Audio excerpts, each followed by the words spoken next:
Bienvenue à Info IPS, votre balado santé vulgarisé par nous, les infirmières praticiennes spécialisées. Je m'appelle Valérie Saillant. Et moi, Kim Provencher.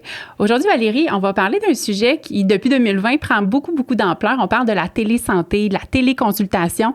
On va recevoir deux invités extraordinaires aujourd'hui pour venir nous en parler. Absolument. On clôt la saison 2 de notre projet Info IPS avec une discussion sur la télésanté, une réalité clinique émergente. Et on a, comme tu as nommé, deux invités du CHUM qui supportent l'épisode aujourd'hui, qui vont venir nous en parler et démystifier tout ça.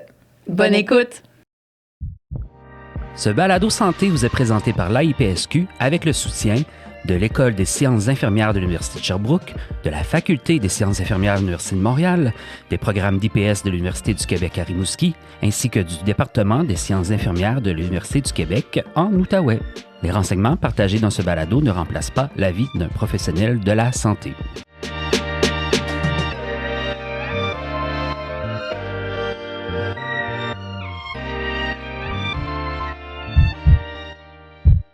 Messieurs, bienvenue à Info IPS.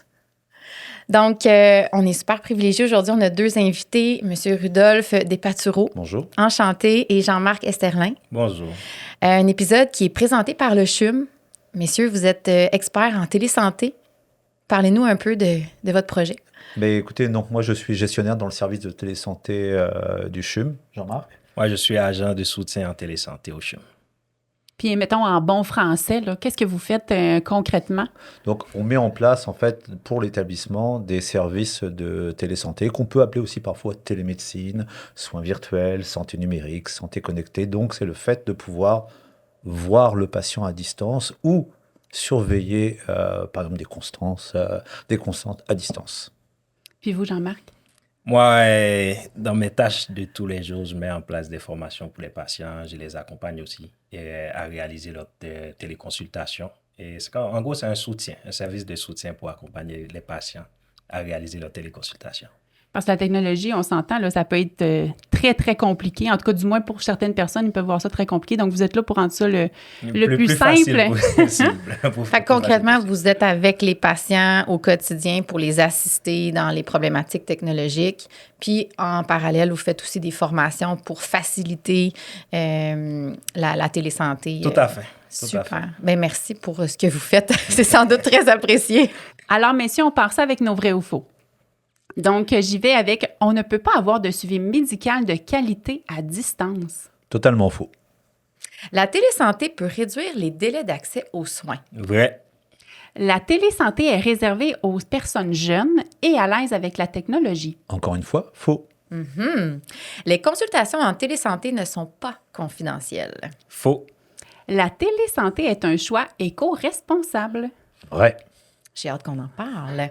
La télésanté peut éviter certains déplacements inutiles et améliorer l'accessibilité. Vrai.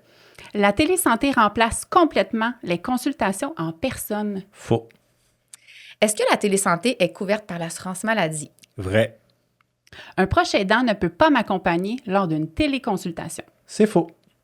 Moi, j'aimerais savoir dans votre pratique, au travail, en fait, est-ce qu'il y a un mythe ou quelque chose qui revient très souvent au quotidien? Oui, on pourrait dire la télésanté, c'est compliqué. On l'a évoqué, c'est réservé aux jeunes. En fait, pas du tout. Je remarque, une fois, il y a eu l'appel d'une dame qui avait 93 ans. Oh! Et qui voulait voir son clinicien en téléconsultation vidéo, donc une sorte de FaceTime, WhatsApp, et puis ça s'est très bien passé. Donc ça, c'est un mythe. C'est le mythe aussi que ça peut être complexe. Non, il suffit de l'organiser. Puis, est-ce que les gens s'adaptent quand même bien au niveau de la télésanté? Je parle professionnel et patient. Les sondages, on a fait des sondages en interne, montrent que les patients plébiscitent la télésanté, puisque ça leur permet de rester dans le confort de leur foyer. Ouais. C'est un peu plus complexe pour les cliniciens, puisque ça change leur façon de travailler, mais c'est une alliance à long terme gagnant-gagnant. Puis c'est quoi? Télésanté, téléconsultation, télémédecine, c'est tout un peu des synonymes qui se ressemblent. C'est quoi au juste? Tout à fait. En fait, c'est le fait de suivre son patient à distance. C'est-à-dire que le patient est chez lui, le professionnel est dans son établissement, dans sa clinique, et donc par le biais de la vidéo, par le biais aussi d'objets connectés qui va donner des valeurs cliniques du patient, il va pouvoir se faire une idée de l'état du patient et donc assurer bien sûr le traitement de soins derrière. Il existe plusieurs outils. Là. Je pense par exemple à des lecteurs de glycémie. Je pourrais penser des électrocardiogrammes, des puces qu'on met sur le corps pour venir voir au niveau de la fréquence cardiaque. Est-ce que ça aussi, ça en ferait partie? Tout à fait. Quel type de professionnels peuvent offrir des soins en télésanté? On parle beaucoup du corps médical, mais est-ce qu'il y a d'autres professionnels? Infirmières, psychologues, physiothérapeutes, ergothérapeutes, orthophonistes, audiologistes, la liste est longue. En fait, quasiment, à part le radiologue, je pense, sûrement, tous les cliniciens peuvent offrir des soins à distance, à condition que ce soit bien organisé, évidemment. J'ai l'impression que depuis la pandémie, on en entend vraiment beaucoup parler. Est-ce que c'est vraiment depuis 2020 ou ça date de vraiment plus longtemps que ça existe, la télésanté? En fait, c'est très vieux, puisque je crois que les premières expériences ont eu lieu dans les années 70 à Chicago. Mais le Québec, en fait, a accéléré dans les années 90-2000, mais il est évident que la pandémie a été un booster phénoménal pour les activités virtuelles. Ah, c'est ça, j'ai vraiment l'impression que ça a pris un pic, du moins une très grande popularité, parce que les gens, à ce moment-là, ils ne pouvaient pas rencontrer forcément leurs patients en personne. Du moins, on avait très peur lors de la pandémie. Bien, souvent, en tout cas, je ne sais pas pour toi, moi, je faisais des consultations téléphoniques. J'évaluais, en fait, 80% de mon évaluation était faite. Puis s'il y avait un besoin de voir le patient absolument en présentiel, là, on le faisait venir, mais on évitait, évidemment, les consultations qui étaient non nécessaires en présentiel pour éviter la contamination. Quelqu'un qui serait convoqué à une consultation en télésanté pourrait craindre que la qualité des soins n'est pas la même. Qu'est-ce que vous aurez envie de leur répondre? C'est faux. Pourquoi? C'est parce que c'est simplement que le clinicien en amont, donc l'infirmière, le psychologue, va dire « je peux faire un suivi à distance ». C'est-à-dire que lui, ça va s'assurer que selon ce qu'il sait du patient, c'est possible. Et il est évident qu'à distance, il n'y a pas d'examen physique possible. Donc, ça ne va pas être différent. Et toutes les études montrent que la qualité du soin n'est pas différente. Mais, en plus, ça ouvre un univers de possibles au clinicien, puisqu'il va voir pour la première fois, à part les infirmières CDC qui vont au domicile, il va voir le domicile du patient. Il va pouvoir voir aussi peut-être plus facilement des gens de la famille du patient qui vont être là pour la téléconsultation. Donc, non seulement il n'y a pas une baisse de qualité des soins, mais il y a même une optimisation potentielle de la qualité des soins. Ah, c'est intéressant, ça. Les gens ont très, très peur, en fait, du moins, je pense, là, au niveau de la confidentialité, au niveau de la sécurité, tu sais, être sûr, justement, qu'il n'y a pas qui ne sont pas entendus, au niveau médico-légal. Est-ce que c'est sécuritaire? Tout à fait. C'est très sécuritaire parce qu'en plus, les applications utilisées par les professionnels de la santé sont sélectionnées par le gouvernement. Okay. Et il y a des mesures de sécurité en plus qui sont mises en place pour accompagner les patients au niveau sécuritaire. Comment le patient pourrait s'assurer que c'est vraiment sécuritaire puis c'est une bonne plateforme? Est-ce qu'il y aurait des outils pour lui qui pourraient le confirmer? Les outils, premièrement, les professionnels utilisent des adresses e-mail venant du gouvernement. C'est le gouvernement qui ont choisi les adresses e-mail. Les plateformes aussi sélectionnées par le gouvernement sont des plateformes sécurisées. Et en plus, surtout si on parle de la téléconsultation, le gouvernement ajoute une autre mesure de sécurité qu'on appelle un CAPTCHA pour rejoindre la téléconsultation pour confirmer que vous êtes une personne. Oui, ça, c'est quand il faut écrire des lettres ou cocher si on voit des lumières ou des vélos. Là. C'est ça. Qu'on n'est pas un robot. Exactement. C'est ça. Et puis, quand il va y avoir la téléconsultation, le professionnel va s'assurer de l'identité du patient. Ouais. Et puis, le patient... le professionnel montre sa carte professionnelle à l'écran. Donc, il y a quand même plusieurs mesures de sécurité qui permettent de s'assurer que ça va se faire dans les règles. C'était un peu une des questions que j'avais, justement, tu sais, si on est un patient, on expérimente la télésanté pour la première fois, quelles sont les choses auxquelles on devrait s'attendre de la part du professionnel pour s'assurer justement des bonnes pratiques? Donc, vous avez nommé la double identification, donc valider le nom, le prénom du patient. Tout à fait. Évidemment, le numéro de RAMQ. D'assurance maladie. Oui, d'assurance maladie. Et puis, c'est évident que le professionnel va rappeler aussi en amont, quand il propose au patient de le voir en suivi la prochaine fois, donc en virtuel, n'oubliez pas, soyez dans un endroit fermé, soyez seul, sauf s'il y a nécessité que sa famille soit là. pas le faire au Tim Hortons du coin, pas le faire en public. Donc, il y a plein de petites règles que le clinicien va rappeler à son patient en amont. Mais globalement, ça se passe très bien. Ouais. Il y a rarement de plaintes et le patient est tellement content de voir son professionnel de chez lui qu'il plébiscite les activités virtuelles. Oui, parce qu'on a mis tantôt que c'était éco-responsable. Tout à fait. En quoi, ça serait quoi les avantages de la télémédecine, autres que les gens sont chez soi, il n'y a pas de déplacement? Alors, on va prendre 2 exemples, un montréalais et un éloigné. À Montréal, on connaît la congestion, on connaît les hivers. On sait aussi qu'avec le vieillissement de la population, les gens qui vont vers les établissements hospitaliers, par exemple, ce sont souvent des personnes âgées qui doivent mobiliser leur famille, un transport pour venir. Là, ils n'ont pas à le faire. Ils restent chez eux. C'est une économie de gain de temps. C'est une économie aussi, je n'ai pas à payer le parking, je n'ai pas à payer l'essence. Éviter l'absentéisme au travail. Voilà, l'absence. Je dois dire à mon fils de venir, il doit prendre une demi-journée parce que venir dans un établissement, même à Montréal, ça peut prendre une demi-journée entre le transport, le temps d'attente sur place, le retour à la maison. Donc, déjà, ça, c'est une économie en tant que telle. Quand vous êtes en région éloignée, que vous devez aller dans un établissement hospitalier, par exemple montréalais, parce que votre maladie est telle que vous devez voir un spécialiste. Ouais. Eh bien là, ça vous fait des frais énormes. Si vous venez du Bas-Saint-Laurent, ça peut vous coûter pour un simple rendez-vous presque aller-retour avec tous les frais qui vont avec, hébergement, essence, presque $1 000 de coût. C'est vrai. Là, vous n'avez pas ça. Et donc éco-responsable parce que ça limite tout simplement les déplacements.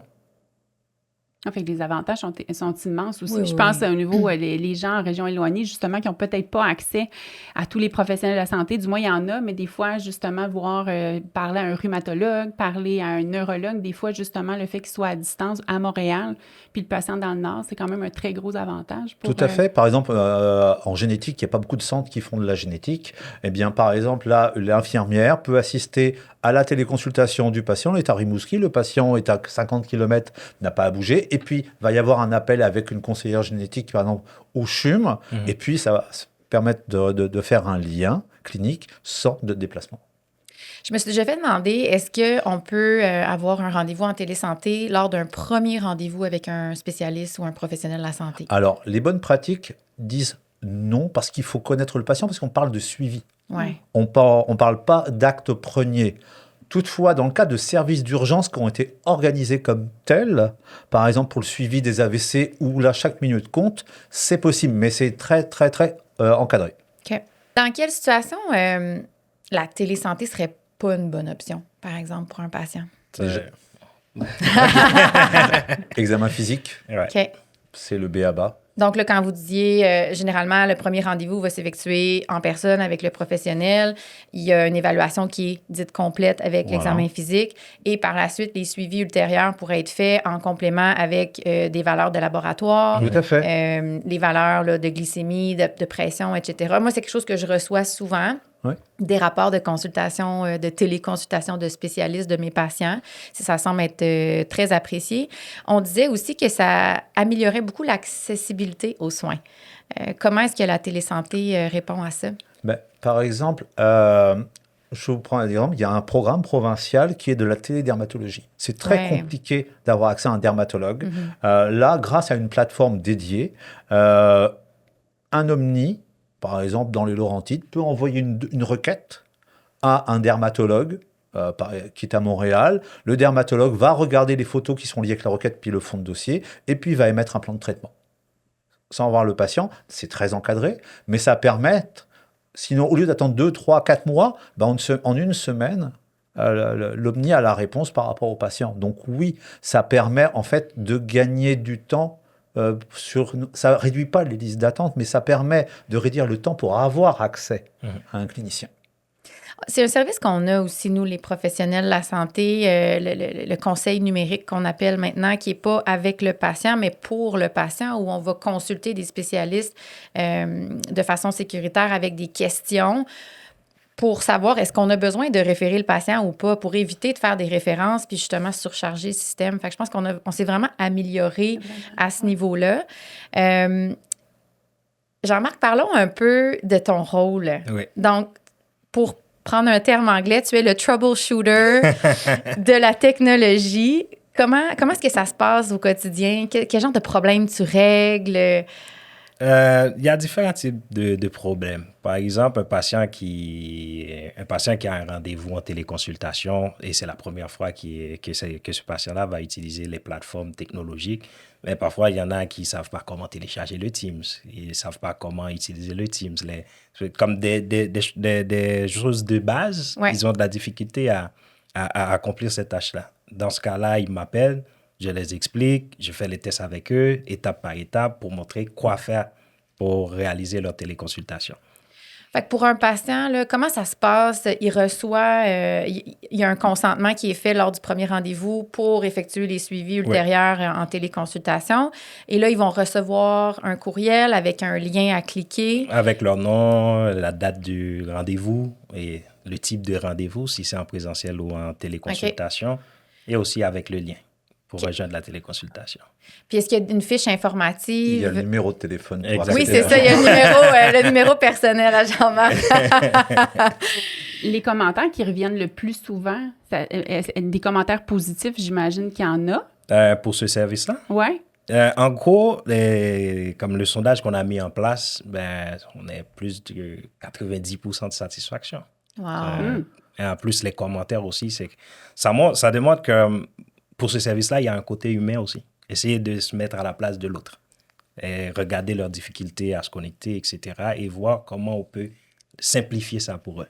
Je pense que c'est ça. D'ailleurs, c'est pour ça que vous avez implanté un programme de dîner-causerie. Midi-causerie, télésanté, oui, pour répondre à ces questions-là. Puis, fait que vous... Tout à fait. Et puis, je vais me faire aussi l'avocat de Jean-Marc. Ça fait 5 ans que le programme existe. Ça fera bientôt 6 ans en mars que le programme de soutien existe. Et on a quasiment eu toutes les questions de patients avec les systèmes iPhone, Android, ordinateur, Mac, tout ce qu'on voudra. Donc, on sait à peu près résoudre tous les problèmes, parce qu'on a un taux de résolution de problèmes, pas à 100%, mais on est vraiment très bon. Ce qui permet aux patients qui nous appellent d'avoir l'assurance derrière, de pouvoir avoir sa consultation. Et une fois que le patient l'a eu la première fois, il sait que ça fonctionne. Donc, il est confiant. C'est sécurisant, oui. Puis le plus grand défi, ça va un peu avec ta question de tantôt, Valérie, le plus grand défi que vous avez, puis en fait, j'aurais 2 questions. Le plus grand défi, puis le commentaire négatif qui revient le plus souvent, y en a-tu un? Commentaire négatif, oui, parfois, parce que la vie d'un clinicien n'est pas un long fleuve tranquille, c'est le clinicien, il n'est pas là. Moi, je suis branché, mais lui, il n'est pas là. C'était dans une de mes questions aussi. S'il y a des retards, parce que c'est souvent... Parce que la vie clinique est ainsi faite. Oui, absolument. Il y a des urgences, donc des imprévus. ça, en effet, c'est une problématique qui, on va travailler pour que le patient soit dans une salle d'attente. Et puis, si on pourra un jour rajouter un peu de musique et puis lui dire ne vous déconnectez pas, le clinicien va arriver. Donc, il y a encore des choses à améliorer. Votre appel est important pour vous. Voilà. Il y a encore des choses à améliorer. Il pourrait y avoir de la formation, des informations sur la condition de santé qui sont distribuées à ce moment-là. Ce serait intéressant. Tout à fait. En allant dans le même sens, au niveau du taux d'assiduité, avez-vous noté une amélioration par rapport à... il y a toutes les intempéries, quand il faut se déplacer en voiture ou les transports en commun. Donc... On connaît tous les fameux no-show dans le réseau de la santé. Eh bien, le fait que le patient soit à domicile, il y a moins de no-show. Okay. Ça ne diminue pas de façon de 400% les no-shows, mais ça les diminue. Sur quoi vous travaillez en ce moment? Tantôt, vous parliez que vous vouliez améliorer. Il y a toujours place à amélioration, mais la télémédecine pour le futur? Oui. Bien, c'est évidemment les objets connectés. Donc, le fait de pouvoir... Le patient est hospitalisé, il rentre chez lui avec une tablette dédiée pour le lien avec le clinicien, avec des objets connectés qui vont surveiller donc par exemple le rythme cardiaque, la glycémie, et ce qui va permettre de suivre à distance le patient pour l'infirmière, et de ce fait-là, ne pas le faire revenir pour de simples suivis, pour une simple surveillance. Donc, s'il n'y a pas de retour, on peut prendre d'autres patients en charge dans l'établissement. En faites-vous beaucoup de télésanté dans le cadre du CHUM? C'est-tu très populaire? Avant la pandémie, juste pour vous donner une petite idée, le CHUM faisait difficilement 700 téléconsultations vidéo par an. Vous allez me dire 2 par jour. Oui, c'était très faible. Aujourd'hui, on est passé à plusieurs milliers, donc même dizaines de milliers. Donc on est dans un autre monde et il n'y aura pas de retour en arrière parce que c'est plébiscité par la population. Est-ce que la durée de la consultation est la même qu'en présentiel? C'est quoi la durée approximative d'une rencontre en téléconsultation? En santé mentale, par exemple, Ouais. ou avec un psychologue, ça va être 30, 45 minutes, 1 heure. Ça dépend beaucoup. En service Ouais. jeunesse, par exemple, avec des adolescents. Mais ça peut être aussi très, très, très court. Votre main, elle fonctionne. Oui, montrez-moi, faites-moi la pince. Bonjour, au revoir. OK. Mais quand ce Ça bonjour, dépend de au la revoir, spécialité. on faisait 2 heures pour venir entendre le bonjour, au revoir, votre main fonctionne bien. Ouais. Et bien là, vous n'avez plus cette Ouais. problématique-là. Puis au gym, est-ce que tous les professionnels utilisent la télésanté? Alors, il y a des secteurs où c'est bien sûr plus complexe que d'autres, surtout quand, encore une fois, il y a l'examen physique, puis il y a le jugement clinique qui compte. Mais c'est sûr que les services où il n'y a pas cette problématique d'examen clinique, donc tout ce qui est santé mentale, tout ce qui est orthophonie, tout ce qui est audiologie, Les pathologies. donc là, oui, les professionnels en font beaucoup. C'est plus compliqué dans d'autres services. Et puis, c'est sûr que ça demande une mutation des pratiques professionnelles, ce qui est encore complexe. Et puis, petit à petit, ça vient.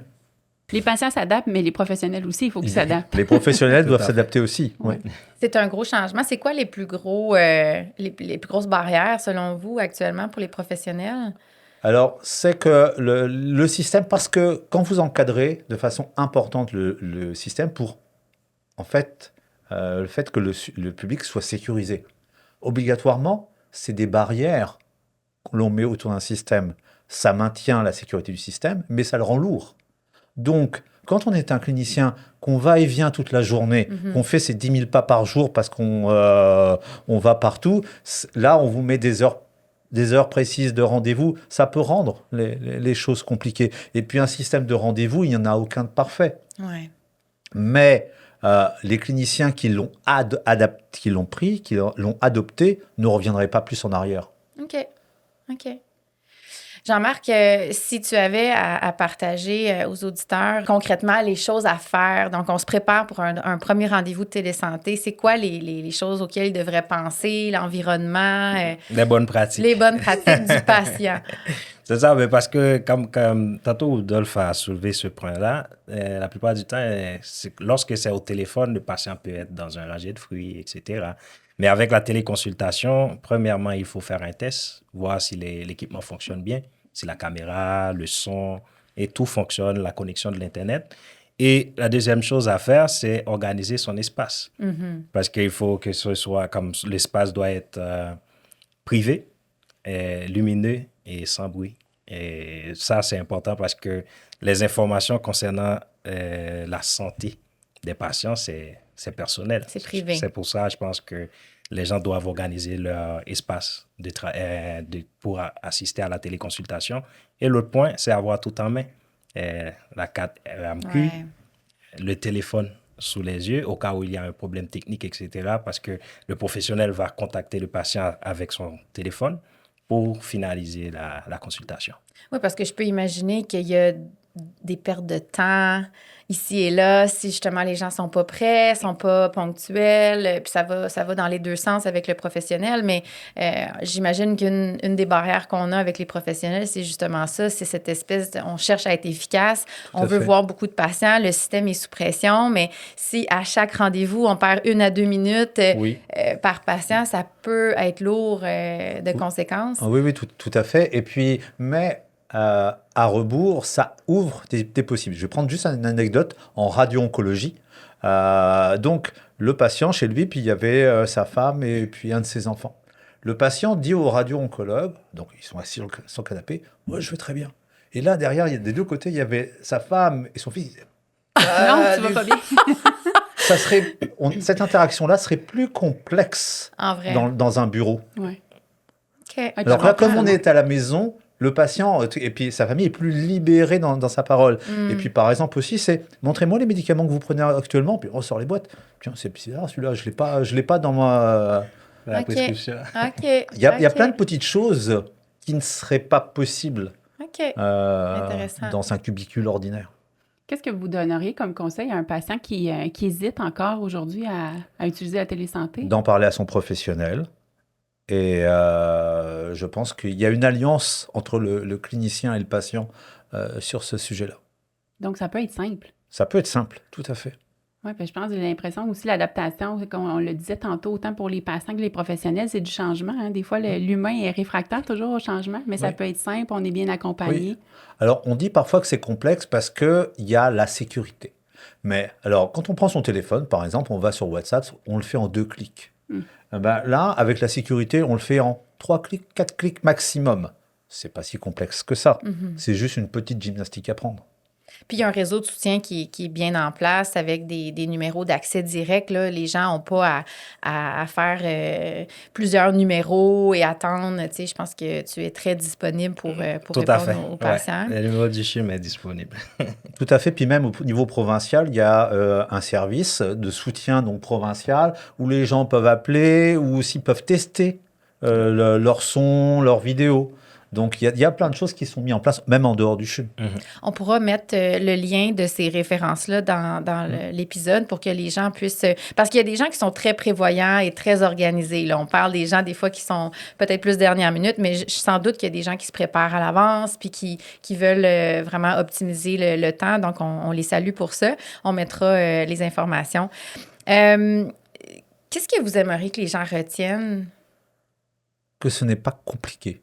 OK. Que ça permet vraiment d'offrir des nouvelles possibilités de soins et d'interaction avec son clinicien.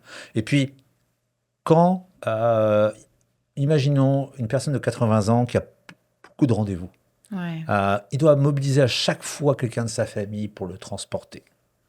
Puis, on sait très bien que quand on arrive dans une salle d'attente, ça ne veut pas dire que le rendez-vous va être à l'heure.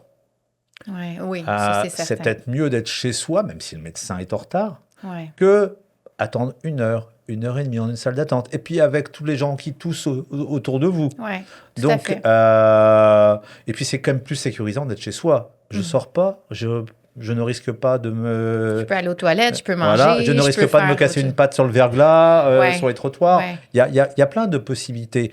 Après, ça ne remplacera jamais le présentiel. Ouais. Parce que le présentiel est toujours nécessaire, bien au contraire, mais ça ouvre une nouvelle voie au niveau du soin. Puis, tu sais, en médecine, 80% de notre évaluation est faite par le questionnaire. Hein. 20% va être fait par l'examen physique. Puis, en télésanté, avec le visuel, on a accès à encore beaucoup d'informations. Il en reste un petit bout qu'on ne peut pas combler, mais j'imagine que, tu sais, on va optimiser les rendez-vous en présentiel pour ce type de consultation-là. Messieurs, on a une question spéciale. L'Ordre des infirmiers et infirmières du Québec chapeaute notre projet. Comme vous savez, les ordres professionnels sont là pour protéger le public. Donc, une infirmière ou une infirmière praticienne spécialisée qui utiliserait la télésanté, comment est-ce qu'elle peut s'assurer de maintenir son mandat de protection envers le public? Déjà en utilisant un système sécurisé, donc qui est validé par le ministère. Et puis toutes les bonnes pratiques que l'on a évoquées pendant cet entretien sont nécessaires. C'est quelqu'un que l'on connaît, c'est quelqu'un que l'on a vu en présentiel, encore une fois, sauf dans le cadre des programmes d'urgence de télésanté. Ouais. Donc il y a plein de petites règles comme ça. Et puis, Agrément Canada surveille aussi. Il y a une norme télésanté avec Agrément Canada. Et puis donc les établissements s'y conforment. Donc, à mon sens, si c'est le respect des bonnes pratiques et de ce qu'on a évoqué là pendant une trentaine de minutes, l'infirmière peut faire ce travail-là et offrir la téléconsultation dite vidéo, donc avec un visuel, à ses patients. Effectivement, on ne peut pas tout faire. Toi, t'en fais-tu de la téléconsultation, Valérie? Pas beaucoup, mais on a l'option avec le dossier médical électronique de faire une consultation télévisuelle. Donc, pour les problèmes dermatologiques, des fois les problèmes de santé mentale, justement, on a quand même accès là, à ces informations-là. Beaucoup pendant la pandémie, on l'a utilisé justement là, pour limiter les déplacements des patients ou certains patients qui ont une infection contagieuse. On veut éviter de contaminer la salle d'attente, donc on va favoriser. Et puis, je vais vous prendre juste un exemple. La personne sort de chirurgie, donc elle retourne chez elle. Ouais. Et puis là, il y a une plaie. Et puis, Ouais, avant, ça me gratte, ça va pas, je vais aller à l'urgence. C'est Ou je vrai. vais essayer d'avoir un rendez-vous en clinique externe. Là, j'appelle mon infirmière, je peux lui montrer ma plaie. Oh, elle est boursouflée. Là, peut-être que l'infirmière va lui dire, non, j'ai besoin de vous voir. Ouais. Ou non, c'est normal. Et puis, donc, vous pouvez rester à la maison. 100%. Donc, qui d'autre pourrait bénéficier? On parlait beaucoup de la notion de suivi. Là, vous parlez de post-opératoire. Qui d'autre bénéficie de la télésanté? Bien, je vais prendre l'exemple de la jeunesse, par exemple. Les adolescents qui sont suivis dans les services peuvent, avec les cliniciens, échanger plus facilement. Parce que parfois, ils ne veulent pas aller dans les établissements. Ouais. Alors que là, ils peuvent échanger avec leur clinicien, leur éducateur spécialisé, par exemple, très, très facilement grâce à la téléconsultation vidéo. On est hors hospitalier, hors chirurgie. C'est moins menaçant. Mais ça fait partie de la réassurance, de l'enseignement, effectivement. Et on ne coupe pas le lien avec le patient. Génial. Vraiment intéressant. Je suis super contente qu'on ait pu parler de ça aujourd'hui. Vous le savez, notre projet est vraiment pour but de vulgariser la santé, mais aussi faire de l'enseignement, puis de sensibiliser les gens aux nouvelles technologies. Puis c'est absolument d'actualité. On va sans doute en voir de plus en plus des propositions de télésanté. Donc, merci encore d'avoir pris le temps. Merci à vous de nous avoir invités. Merci. On invite les gens à partager l'épisode si jamais vous savez qu'il y a des gens qui bénéficient de la télésanté ou qui bénéficieront de la télésanté. Puis on va déposer les liens que vous nous soumettrez. Merci pour tout le temps que vous passez avec les patients, avec la patience. Vous rendez sans doute ça beaucoup plus simple. Donc, au plaisir de vous reparler. Merci à vous.